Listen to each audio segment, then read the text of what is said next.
Vous êtes à Tuscany, bilan couture. J'ai fait ma caisse au complet. Ben, je devrais dire une caisse et 3/4. Parce que, bon, l'été passé, j'avais fait un quart de caisse et je voulais clore l'été. Ben, j'ai rempli cette caisse-là, plus une autre caisse au complet. En passant, c'est quand j'ai une caisse, c'est cette boîte-là que je considère avoir rempli au complet. Plus les 3/4 d'une autre. En matériel, que ce soit de toutes sortes. OK? Ça peut être du neuf, de l'usager, de la récupération, de la réparation, parce que moi, je considère que la réparation fait partie de la couture. Je sais qu'on n'en parle pas souvent, mais c'est souvent plus dur de faire de la réparation que de partir dans du neuf. Je peux vous le garantir. Et bon, ça. Puis aussi, bon, ben, mon bilan commence le mois de septembre, octobre, novembre, puis on est rendu le 15 décembre. Et bon, le nombre de jours que j'ai cousu, j'essaie de coudre tous les jours au moins 5 minutes par jour. OK, coudre, tricoter, des choses de ce genre-là, au moins 5 minutes par jour. Et le mois de septembre, j'ai fait 29 jours sur 30. Le mois d'octobre, 26 sur 31. Le mois de novembre, 30 sur 30.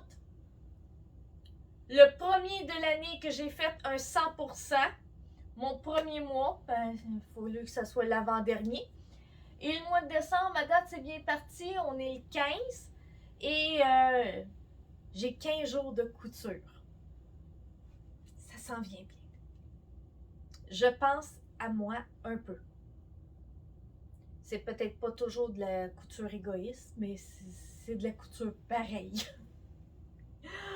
Bon, je vais commencer par une réparation, la première de la boîte. Comme elle est déjà partie depuis un sacré bout de temps, c'était pour mon frère. Je vous le présente là. J'ai eu 2 chiennes à réparer. À l'origine, ceci était une chienne avec des jambes, un One Piece, sauf qu'il était trop court au niveau de la fourche, puis il manquait beaucoup d'espace au niveau du ventre. Ça fait que j'ai coupé les jambes et avec une des jambes, j'ai fait un triangle dans le dos. J'ai simplement coupé en premier le morceau en plein centre et j'ai cette pièce-là en plein centre, je l'ai faite en 2 sections et comme on voit ici, il y a une couture, je ne sais pas si on la voit bien. Bravo Annie! Si on regarde ici, ça c'était la couture du pantalon qu'on voit juste là. Et ma pièce s'en va jusqu'ici. Et il y a une coupure là. Les coutures de chaque côté du triangle, c'était 1 cm. Jusqu'ici que je tombais à 5 mm dans le coin. J'ai bien cranté jusqu'à ma pointe dessus et j'ai reviré de bord pour faire l'autre côté. Et comme c'était plus fragilisé à cet endroit-là, et que, hop là, on va ouvrir. Ici, je pouvais passer l'overlock, mais dans le coin ici, il n'y avait pas assez de matériel pour l'overlock. Ça fait que j'ai été poser une petite pièce ici, que l'overlock passait tout le tour, et que j'ai piqué pour protéger le coin en haut. Ici, le coin ici, comme il n'y avait pas assez d'espace pour que je puisse passer l'overlock, et ça pouvait s'efflocher, surtout que ça, c'est une chienne de travail, c'est pour travailler dans le dur. J'ai protégé ce coin-là en mettant cette pièce-là qui est overlock tout le tour et piqué tout le tour. Comme ça, je suis certaine d'une chose, ça va bien tenir. La deuxième chaîne de travail, en réalité, c'était déjà un sarrau qui avait déjà une couture dans le dos. J'ai pris la deuxième patte de la chienne, que encore là, j'ai avec une couture ici, puis ici, on voit la couture qui était la couture de la jambe. Et là, je l'ai rentré dans la couture. C'était beaucoup plus simple. J'avais pas de fignolage dans le coin là. Ça tombait dans la couture. J'ai juste eu à passer l'overlock. J'ai cousu le premier côté. J'ai passé l'overlock en partant de la couture qui était d'origine. Après ça, j'ai aussi fait l'autre côté. Et là, j'ai parti l'overlock de la pointe qui était là pour descendre jusqu'en bas. Et oui, ici, l'overlock, il fallait que je le fasse avant de poser le triangle. Et ça, c'était l'overlock d'origine de la chienne. Ça fait que j'avais pas y touché.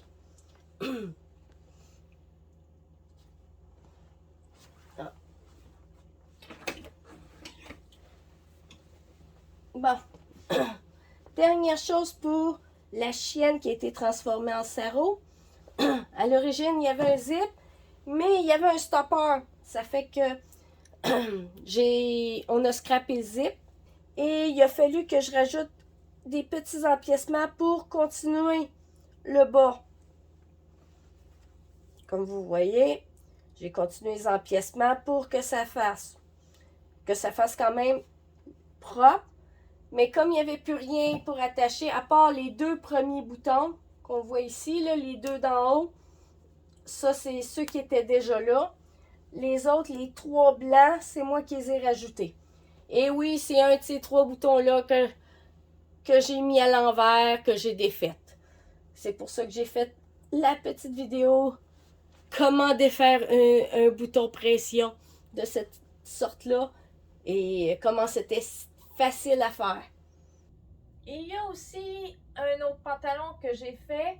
C'était un pantalon que j'ai raccourci par le genou. C'est quelque chose qui peut être très pratique dans des cas que, bon, dans ce cas-ci, il y avait tellement de brimbales, il y avait des boutons pression, il y avait un paquet de cossins qui étaient dans l'ourlet métallique et je voulais pas faire de couture dans ce coin-là. Et le client voulait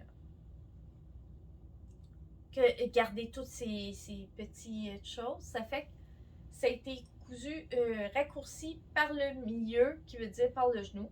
Mais il y a aussi dans d'autres cas qu'on veut que ça soit raccourci par le genou. Exemple, une patte d'éléphant. Si vous raccourcissez par le bas, ben vous perdez toute l'ampleur de la patte d'éléphant et la découpe. Ça fait que dans ce cas-là aussi, je recommande que ça soit raccourci par le genou ou au-dessus du genou pour garder la courbe le plus possible. La diminution puis que et l'agrandissement soit à la bonne place. Ça fait que je vous recommande la vidéo que je mets en bas dans les commentaires. Pas dans les commentaires, mais juste au-dessus des commentaires. Les références. Et il y a aussi la couette de ma mère. La couette.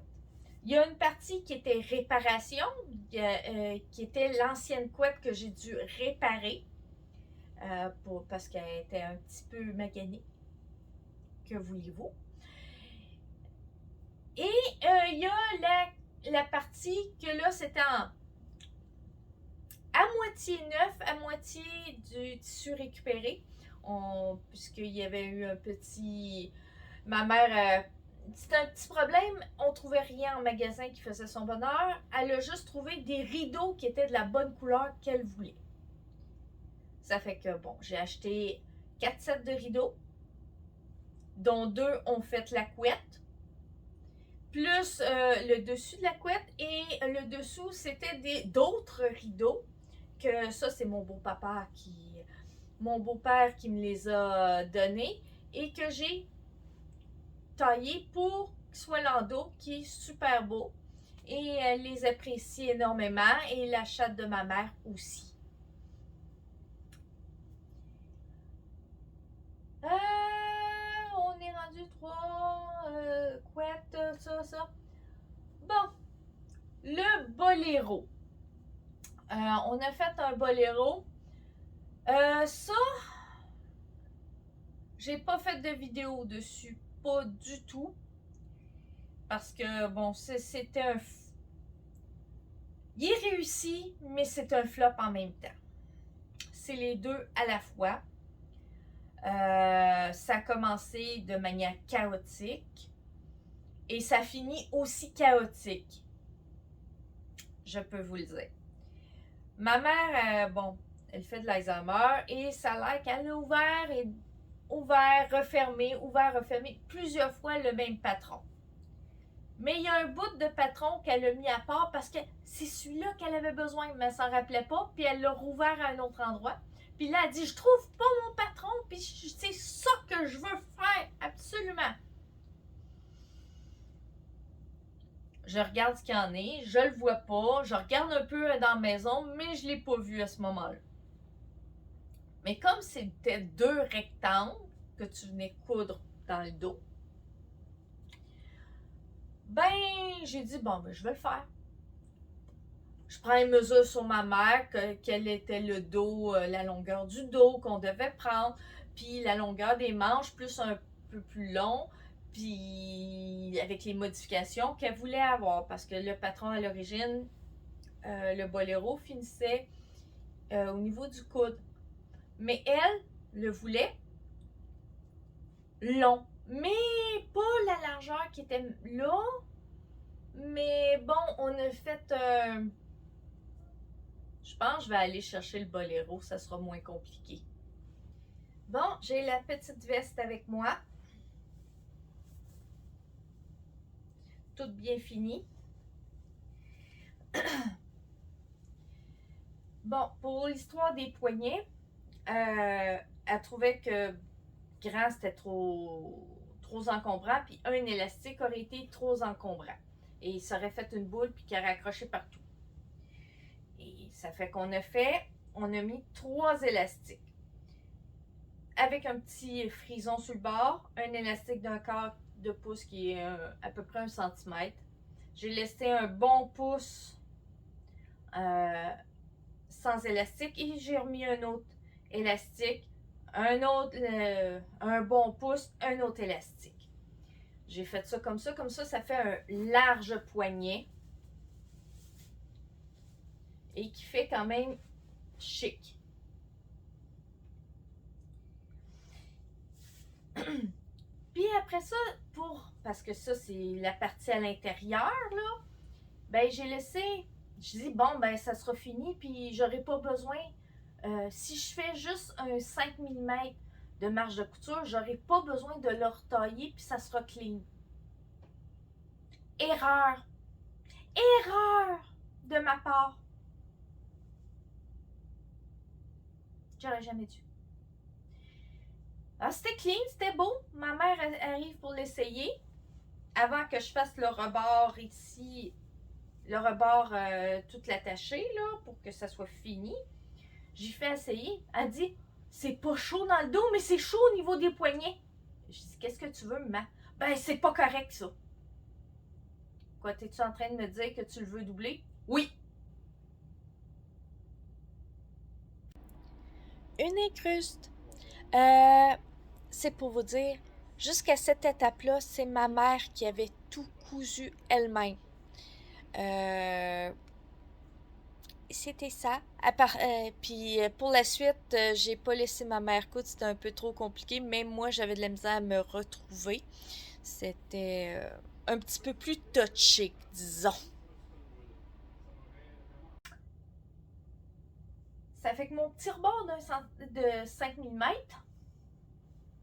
qui est moins d'un quart de pouce, hein? Il a fallu que je couds dessus. Qui veut dire je défais le dernier élastique que j'avais posé. Je n'avais pas à redécoudre, je ne l'ai pas redécousu. Et j'ai fait une doublure qui fait qu'à l'intérieur, il n'y a aucune couture ici qui paraît. C'est clean, clean, clean. Et là, je me suis amusée à coudre à l'intérieur. Sur un côté, j'avais 1,5 cm, puis de l'autre côté, je l'ai mis à 5 mm, puis j'ai corrigé le patron pour qu'il y ait 1,5 cm des deux côtés. que si par hasard on leur faisait doubler, que tout soit correct pour la prochaine fois. Peu de chance. Et avant la finition totale, je lui ai fait essayer et là, elle trouvait cute et à son goût. Ça fait que là, j'ai fermé les bords et j'ai fait tant qu'à faire une piqûre ici, qu'on verrait des deux côtés. L'aiguille double, c'était pour. L'aiguille double n'était pas une bonne idée parce que d'un côté, c'est pas beau. Une piqûre, simplement, je trouvais que ça faisait bof. Bof. Ça fait que j'ai pris les points décoratifs. Je vais vous mettre la photo, ça c'est certain. Comme n'importe quoi, je vous ai toutes mes photos que j'avais. Et ça a été terminé. Sauf que depuis qu'il est fait, je l'ai fait le premier mois de au mois de septembre. Je l'ai fait au mois de septembre. Ma mère ne l'a toujours pas porté. Pas une seule fois. Il y a tout le temps quelque chose qui cloche. Ou, disons, moi, je dirais que ça pourrait se porter avec un jeans. Sauf que ma mère, elle a 83 ans et le jean ne se porte pas avec des choses propres, aussi clean que ça, aussi chic que ça. Mais dans le restant de ses vêtements, il n'y a rien qui fit. Et la robe qu'elle a fait, qui est dans le même tissu, ça marche pas non plus. Ça fait trop une masse parce que ma mère est pas grande. Puis la robe est pas cintrée du tout, là. Ça fait que ça a l'air une poche à patate. Quand elle porte ça avec la robe en question, elle a l'air d'une poche à patate. Point à la ligne. Ça fait que là, elle l'a pas porté et je suis pas sûre qu'elle le portera. La seule possibilité, c'est qu'on fasse un pantalon. Le pantalon, elle a plus de chances de le porter. Puis si elle a un pantalon comme ça, avec une blouse d'une autre couleur, là, elle pourra le porter. Mais pour l'instant, c'est négatif. Je sais pas si j'ai mis le numéro du patron puis le patron en question parce que là, je ne sais même plus où il est. Ma mère a repris possession du patron et il peut être n'importe où.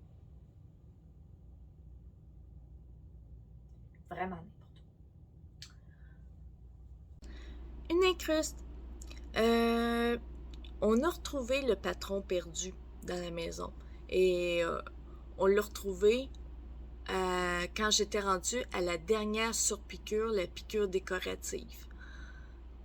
J'ai vérifié entre les mesures que j'avais prises pour la longueur du dos puis le patron. Je pense que j'avais 1 ou 2 cm de décalage avec le patron d'origine, qui fait que j'avais bien visé dans le mille pour la forme qu'il devait avoir.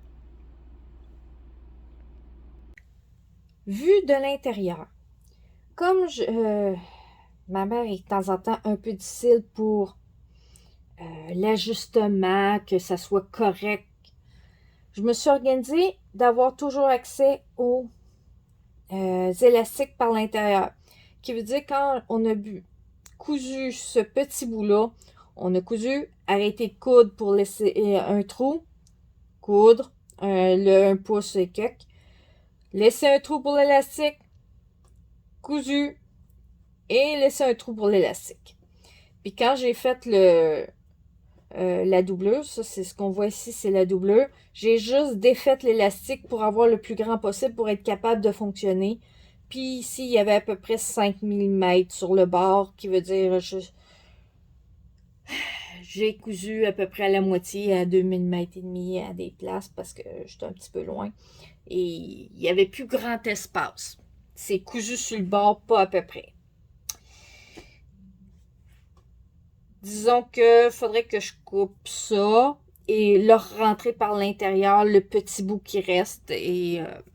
Mais je voulais vous le montrer comme ça pour vous voyez comment j'ai passé comme ça. Sur ma mère, j'ai pu essayer l'élastique, que ça fasse bien. Et que ça soit à son goût, à elle.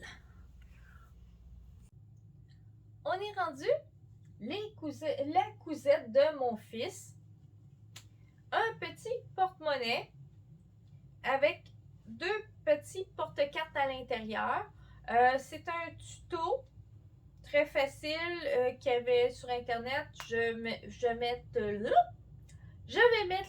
le lien du tutoriel que j'ai choisi, que mon fils a fait pour ce petit portefeuille qui est très pratique, puis il adore son portefeuille.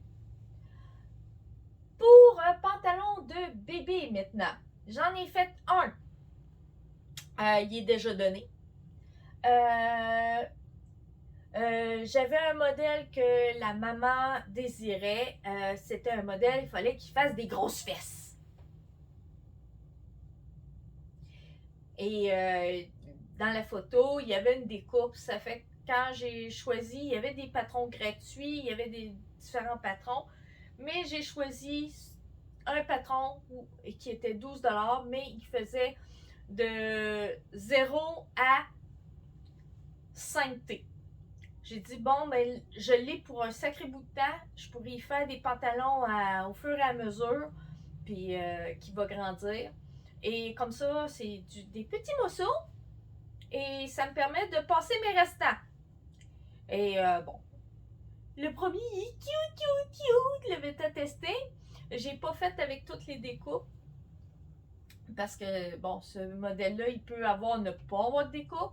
Avec une découpe au niveau qui fait comme une basque en dessous de la ceinture. Et il y a une autre qui a même des poches. Ça fait que ça permet d'avoir de la variété. Il y a un gousset. Tu as le choix de mettre ou de ne pas mettre le gousset entre les jambes. J'avoue que il est simple à coudre. Je peux pas vous dire pour les explications qu'est-ce qu'il y en est. Ils sont en anglais. Mais j'ai juste regardé les images, puis je savais qu'est-ce que je devais faire à peu près. Et dépendant de ce que je voulais. C'était une couture plutôt fastoche. Génial! Une autre incruste, j'ai oublié une information. Le patron comprend, bon, c'est en PDF que je l'ai eu.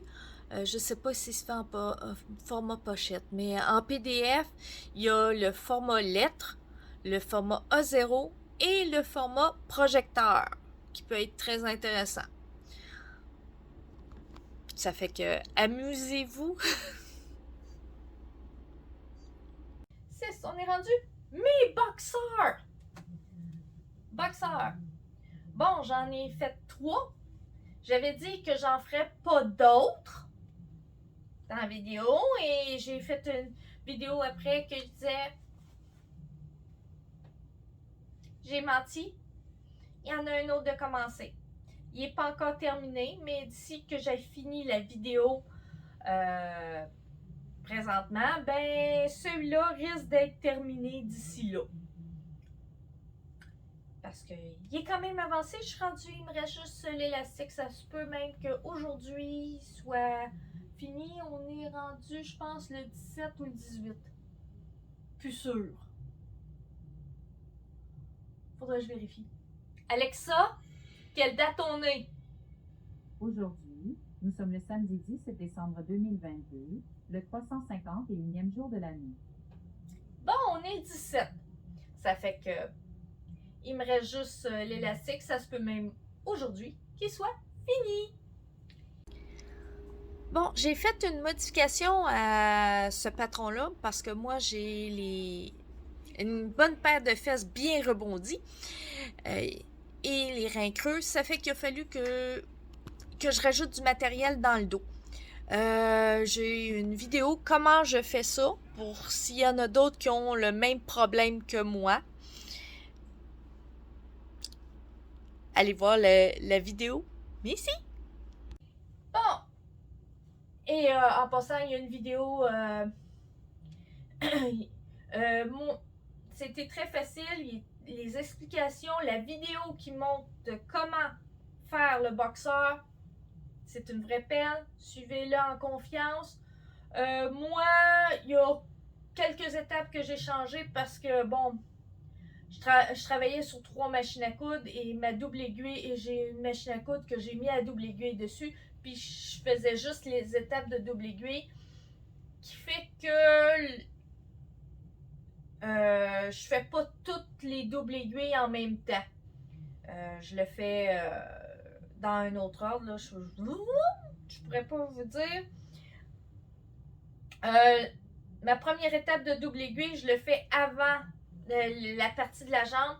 C'est la première chose que je fais après d'avoir taillé. Je fais la jambe, je plie la jambe et je fais la double aiguille avant de poser l'entrejambe. C'est la seule chose, mais j'avoue que si je devais enlever ma double aiguille et la remettre à chaque fois, je préférerais faire la méthode qu'elle le fait. C'est juste que j'ai une orgie, je peux dire quasiment une orgie de machines. Juste dans ma salle de couture présentement, j'en ai 1, 2, 3, 4, 5, 6, 7, 8. Il y a 8 machines à coudre dans ma salle de couture présentement. Un peu trop pour mon propre bien. Ça fait que je suis sérieuse. C'est ça qui est le pire. Le boxeur Hachette est en A4, mais c'est un format qui est compatible avec le format lettre. Tout ce qu'on perd, c'est quelques petites instructions que le patron appartient à la compagnie. C'est tout ce qu'on perd, puis le cadrage. Pour le reste, tout est là. Ça fait que ceux en Amérique du Nord qui fonctionnent en format lettre, allez-y de confiance.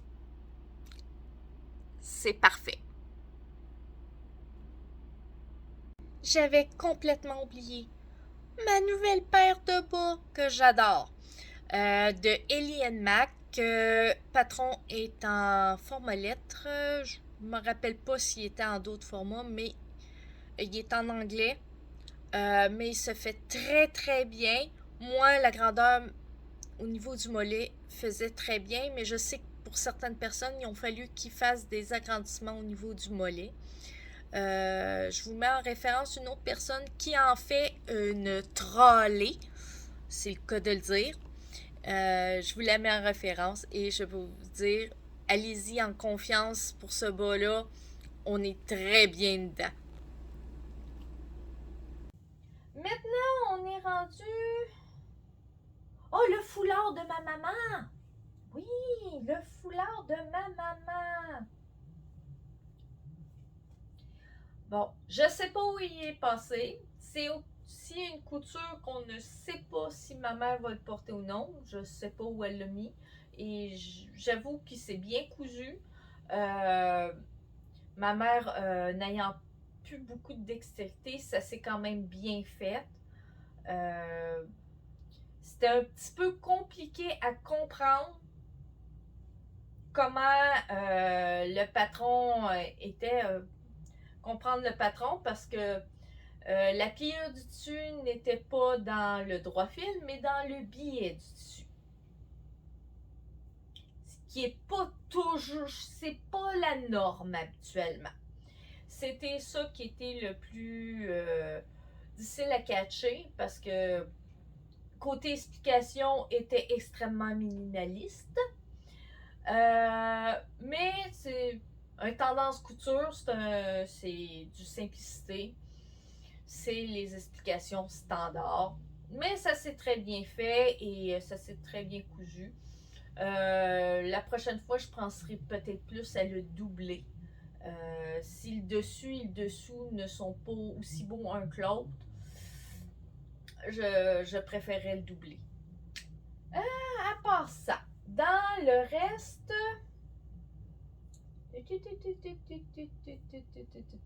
Bon, il y a un paquet de petites réparations. Je vous la fais défiler présentement.